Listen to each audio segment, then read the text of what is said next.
দিনাজপুরের বিখ্যাত কান্তনগর মন্দিরে আজও ভক্তের ঢল নামে। কান্তজিউ মন্দির বা কান্তজির মন্দির বা কান্তনগর মন্দির বাংলাদেশের দিনাজপুর জেলায় অবস্থিত একটি মধ্যযুগীয় হিন্দু মন্দির। মহারাজা প্রাণনাথ রায় মন্দিরটি শ্রীকৃষ্ণ ও তার স্ত্রী রুক্মিণীকে উৎসর্গ করে নির্মিত করেন।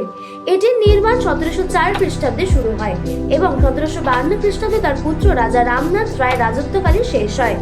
মন্দিরটি নবরত্ন বা 9 শিখর ছিল, কিন্তু 1897 সালে সংঘটিত একটি ভূমিকম্পে সবগুলোই ধ্বংস হয়ে যায়। এই মন্দিরে বাংলাদেশের সর্বোৎকৃষ্ট টেরাকোটা শিল্পের নিদর্শন রয়েছে।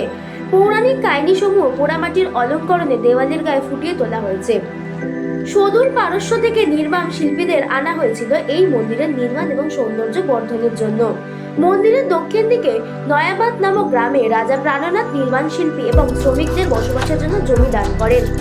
এই শ্রমিকদের নামে মাত্র কয়েকজন ছিলেন মুসলিম, তাই রাজা সেই মুসলিমদের ধর্ম প্রার্থনা পালনের জন্য তারা নয়াবাদ মসজিদ নির্মাণ করেন, যা একই এলাকার আরেকটি প্রত্নতাত্ত্বিক নিদর্শন হিসেবে খ্যাতি অর্জন করে।